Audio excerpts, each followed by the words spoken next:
Now, y'all know I love Metallica and I love Atlanta. But I gotta be honest, Atlanta really let me down for this show. And I'll tell you what happened, or rather what didn't happen, on episode 222 of Heavy Metal Philosophy. Welcome, metalheads. I'm the host of Heavy Metal Philosophy and writer for Metal Digest, Jon Barbas. Make sure you stick around to the end of the episode for this week's Riff of the Week. Now, longtime subscribers will know that I've been covering metal shows in Atlanta for a few years now. I take my trusty camera, I get in the photo pit, and then I come home and write reviews for Metal Digest, bands like Opeth, Cannibal Corpse, Baby Metal, Meshuggah, and more. It's easily my most fun job, and I love doing it in Atlanta. I've covered a wide range from underground bands like Tomb Mold and dirty little bars like Bog Social to bigger bands in bigger venues like the Tabernacle and the Masquerade.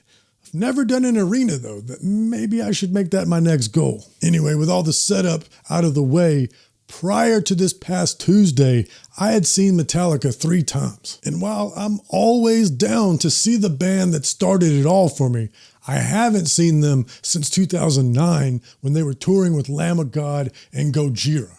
Mainly, it's the ticket prices.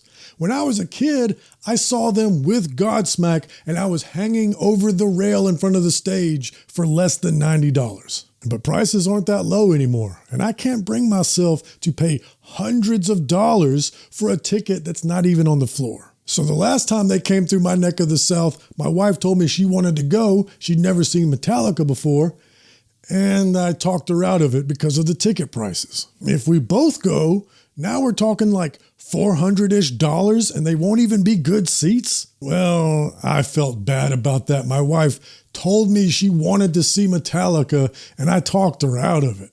How can I be a good husband and let my wife live without seeing Metallica? I'm always the guy saying to people, go to the concert. You'll never know when the band's going to retire like Slayer did. I know. Or even worse things can happen. You should always go to the concert if you have the chance, because you might not get another chance. So this time, when the tour announcement hit my inbox, I went ahead and bought tickets for me and my wife without even asking her. We're going this time.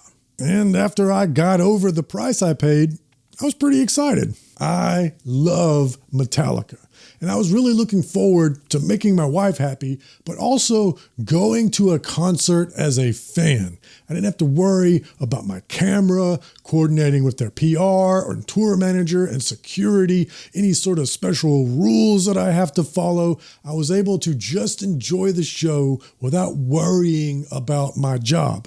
Just me and my wife getting to enjoy the experience together. So getting into the story, the event was at Mercedes-Benz Stadium, and for those unfamiliar, this is where the Falcons play. This place will hold over 70,000 people. It is head and shoulders by far the biggest venue I've ever gone to for a concert. And that was the first disappointing issue.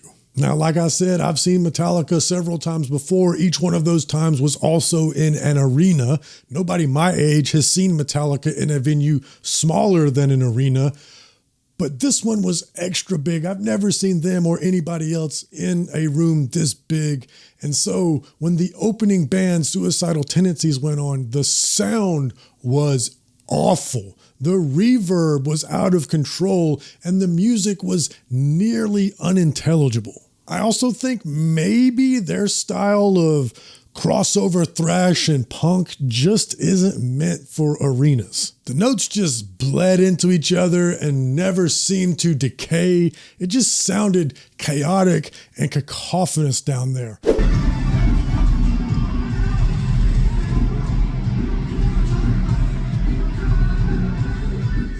And I was also hoping that maybe the sound would get better as the night progressed, as more people showed up, because the arena was a quarter full at this point. Maybe more bodies in the building would absorb the sound better than mere concrete and steel. Now, the sound being bad's a big deal, but outside of that, I gotta say I did enjoy watching Suicidal Tendencies. They were really busy on stage, and Mike Muir has this move that he went to all the time that I've never seen before. It seemed almost like a cross between punk slam dancing and ska skanking. I don't know, but I love it when a musician has a unique move that only they do. Mike has his move, Zakk Wylde has his stance with his hair swing, and Robert Vigna from Immolation has his evil wizard moves on guitar.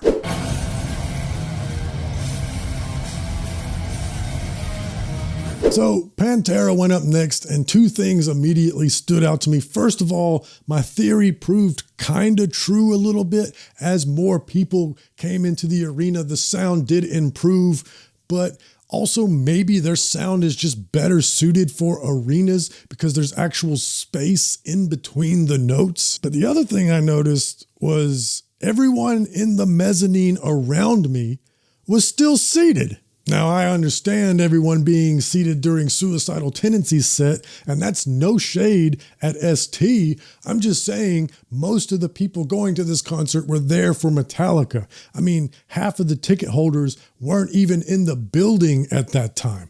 But when everyone is still seated for Pantera's set, really? It is crazy to me for a metal audience to stay seated during Pantera's set.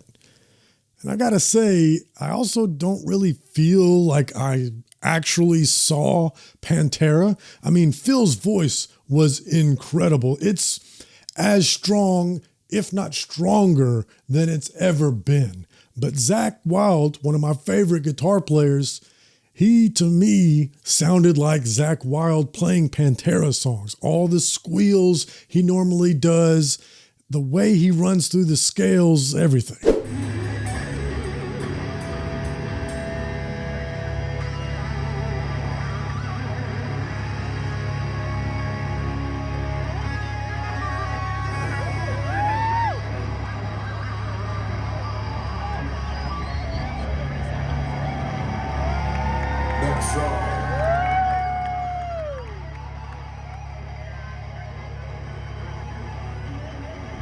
Let's send this one out to the headbangers out there, man. All of them stationary and jamming. This is one. This is one called I'm Broken.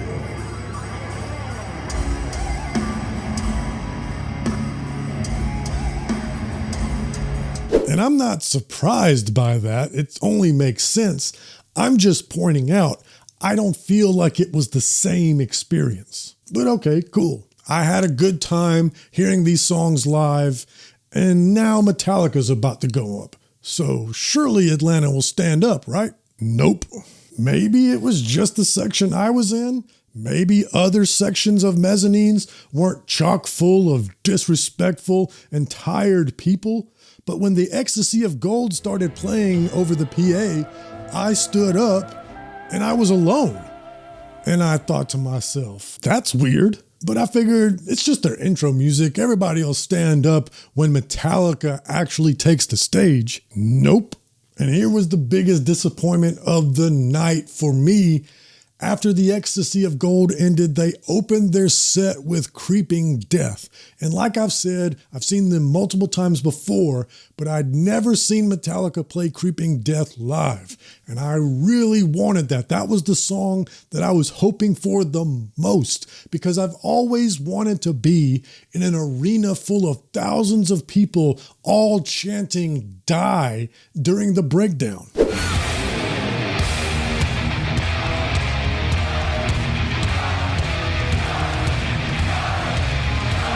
Y'all, when the breakdown hit, I started screaming "Die," and you could clearly hear my voice all around me alone.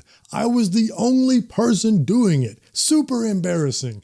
And even when James started his vocal part of the breakdown, still nobody around me was screaming "Die." I finally got the song that I wanted to experience and be a part of, and Atlanta wasn't with me. I bet the people on the floor and in the snake pit were doing what they were supposed to do, but are people really just lounging around in the stands? Y'all paid all this money just to sit on your peaches? You overpaid for beer and food for this?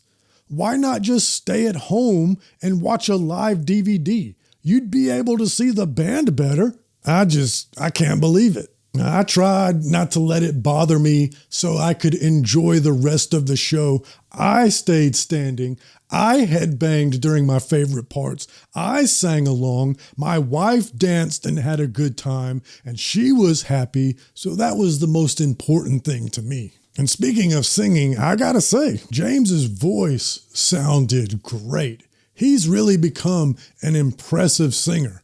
If you would have told me back in the day that the guy from Kill 'Em All and Ride the Lightning would one day sing that good, I wouldn't have believed you. As a whole, all in all, I gotta say, Metallica still has it live. The energy in the room did lower just a little bit when they played songs off of 72 Seasons or Death Magnetic, but overall, the show was energetic, heavy, and fun. It's just too bad Atlanta didn't show up the way that I expected them to. Later, after the concert, I was sitting in a diner with a full bar. That's right, I'm sitting in a place eating hash browns, and I'm able to order a Woodford Reserve on the rocks. And while I'm sitting there waiting on my food, in walks this really tall chick dressed up like a fairy, and right behind her, a dude in a full Spider-Man uniform. That's the Atlanta that I'm used to. Where were all the weirdos at? Am I just spoiled from going to so many extreme metal shows? Has Metallica's audience aged out of headbanging? Surely that can't be true, considering how many different generations are fans of the band. Were you at the Atlanta show? Was your experience different in your section? How about a different city? How was your experience there? Let me know in the comments. And while you type that up, let's get the riff of the week spooled up.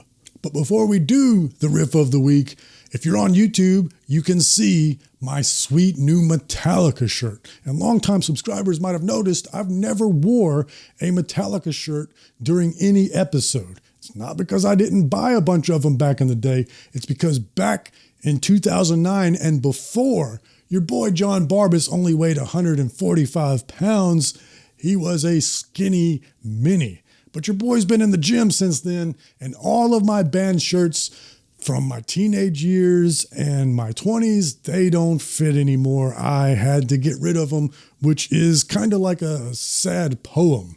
But I'm super happy I was at least able to get this one. And speaking of merch, hey, the episode's closing, and that means the riff of the week is about to play. While the riff of the week plays, why don't you mosey on down to the description below, and there you will find a link to the merch shop where you can get sweet swag like this. But you need to do it soon because it will only be available till the end of the summer. So check it out, JonBarbas-shop.fourthwall.com. Links in the description. Now let's do the riff of the week. But most importantly, read philosophy, listen to metal. I love you.